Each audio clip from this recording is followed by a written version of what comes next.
So I'm finally going to satisfy my curiosity of just how many PSI does it take to trigger a Vortec 4200 oil pressure switch. Here we have a multimeter, set of leads, connected to the oil pressure switch.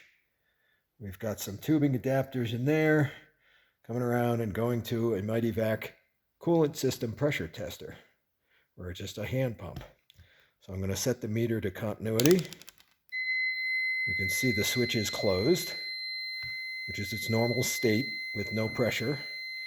And now I'll slowly squeeze this and see when does it stop. Just under 3 psi. 3. And the switch is triggered. Release it. There it goes.